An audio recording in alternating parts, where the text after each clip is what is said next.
안녕하십니까. 오늘 나눌 내용은 그 스토리에 대한 부분은 아니고요.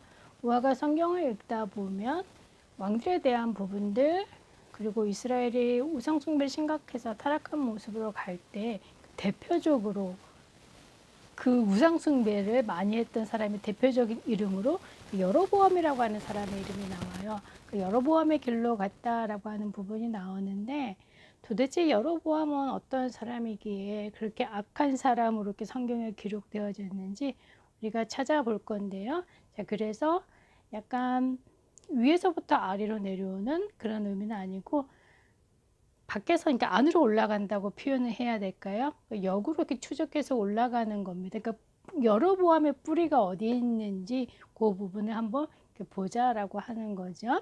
그러니까 이스라엘이 그러니까 솔로몬 이후에 두 나라로 나누어지잖아요.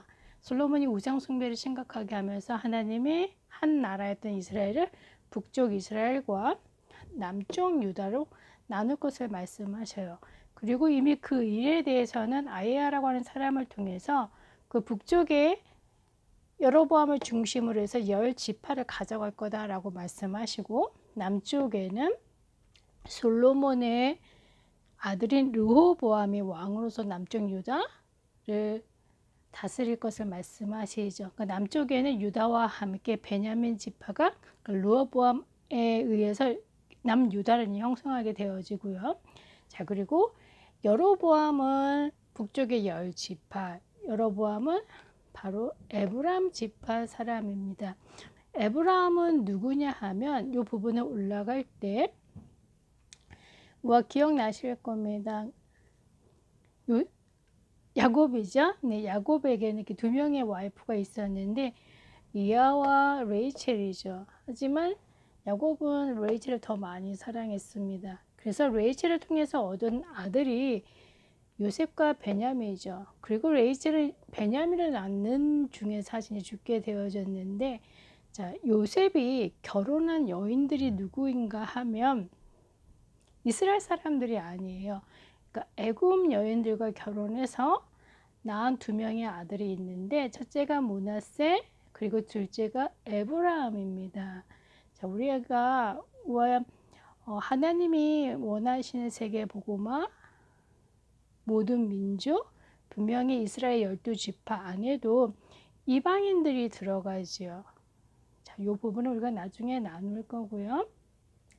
자, 그런데 이스라엘의 12지파가 딱 확정되는 시기에 있어서 우리가 한 두 가지 정도 확인하실 건데, 그러니까 요셉이 제이콥이 죽기 전에 아버지의 모든 축복을 각각 아들에게 나눠줄 때에 요셉이 자신을 대신해서 므낫세와 그러니까 에브라임이 제이콥의 축복을 받게 하는데요.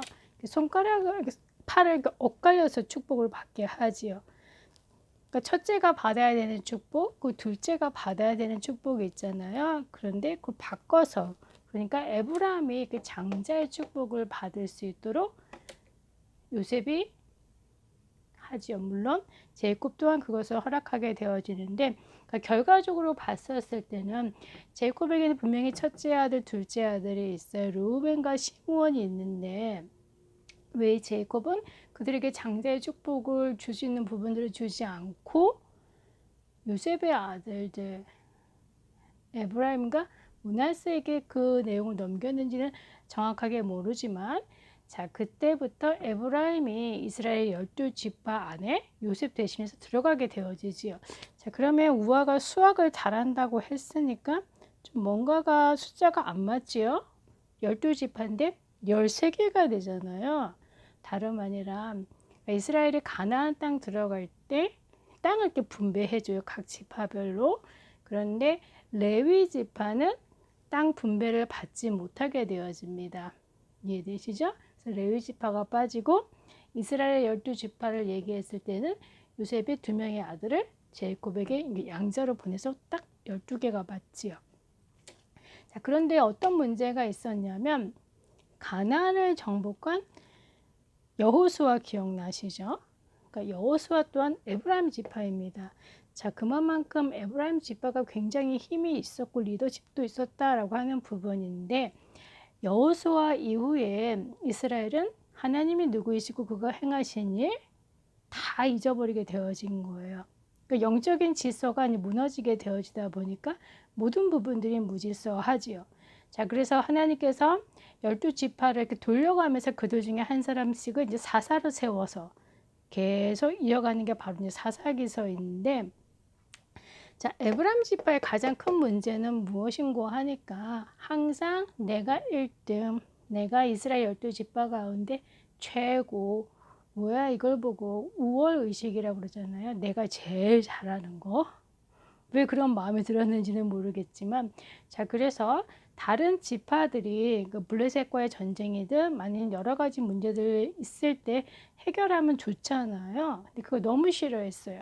왜냐면 내가 그런 문제, 우리 지파가 그 문제를 다 해결해야 되는데 왜 다른 지파들이 하고 그래? 사실 이제 에브라임 지파의 문제였는데, 자, 이런 부분들이 사실 여로보암까지도 연결되어지지요. 자, 에브라임 지파인 여로보암이 북이스라엘의 왕이 되어졌습니다. 자, 그리고 이미 그 부분에 대해서는 아이야를 통해서 하나님이 말씀하신 내용이에요. 거기까지는 좋은데 어떤 일이 생겼냐면 이스라엘은 절기를 지키러 남쪽 유다로 내려가잖아요. 그러니까 사람들의 이동이 점점 많아지니까 그 시기에는 불안한 거죠. 아, 이러다가 북쪽에 있는 사람이 남쪽으로 다 내려가겠네?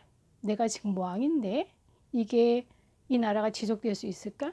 걱정이 들었는지 그 누구도 가르쳐주지 않은, 그 어디서 배웠는지는 모르겠지만 이스라엘 백성들로 하여금, 북이스라엘에 있는 이스라엘 백성들로 하여금 밑으로 내려가지 못하도록 그 두 군데에 우상을 만들죠.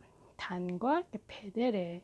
그러니까 베델은 예전에 제곱이 하나님의 집이라 불렀던 그 장소예요. 굉장히 의미가 있는 장소인데 그 두 군데 우상을 만들어 놓고, 그리고 자기 마음대로 제사장을 세워서 하나님의 법을 바꿔가죠. 아주 심각한 우상 숭배를 한 사람입니다. 그래서 성경을 읽다 보면 여로보암의 길로 갔다라는 얘기는 우상 숭배로 모든 부분들을 엉망으로 만들었다라고 우화가 이해하시면 되고요. 자, 여로보암의 가장 큰 문제 무엇일까요? 내가 제일 잘한다고 하는 그런 생각 뒤에는 사실 내가 제일 못해 라고 하는 열등감이라고 그럴까요? 좀 어려운 표현이긴 합니다. 그러니까 잘한다고 하는 거나 못한다라고 하는 건 사실 같은 레벨이에요. 자, 이 뿌리가 어디까지 올라가는지 레이첼이 예전에 드라빈 숨겼던 거와 아마 기억나실 겁니다. 굉장히 많이 올라가지요. 자, 그런데 성경을 읽다 보면 요셉, 베냐민, 에브라임 이렇게 계속 나오는 이유는 그만큼 요셉의 영향력이 컸다라고 하는 부분이에요. 어느 정도까지 서밋의 축복을 누렸는지 우리가 확인했었잖아요.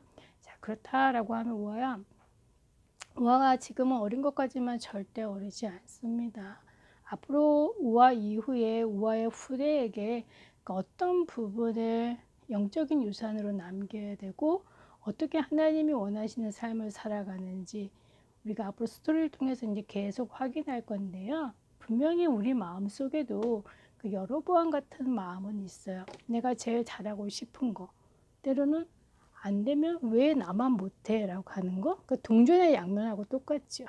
우리는 잘하고 못하고가 기준이 아니라 하나님이 원하시는 것, 하나님의 계획, 그 일을 위해서 하나님이 우리를 불러주셨기 때문에 하나님의 목적에 맞게 하나님이 우리를 바꿔가시고 또 고쳐가시고 힘도 주시고 하십니다. 그 축복을 발견할 수 있는 시간이 사실 예배잖아요. 자, 이번 한 주간에도 우아가 하나님과 함께하는 축복 많이 더 누리시길 바랍니다. 우아야 다음 주부터 스토리를 가지고 다시 만나도록 하겠습니다.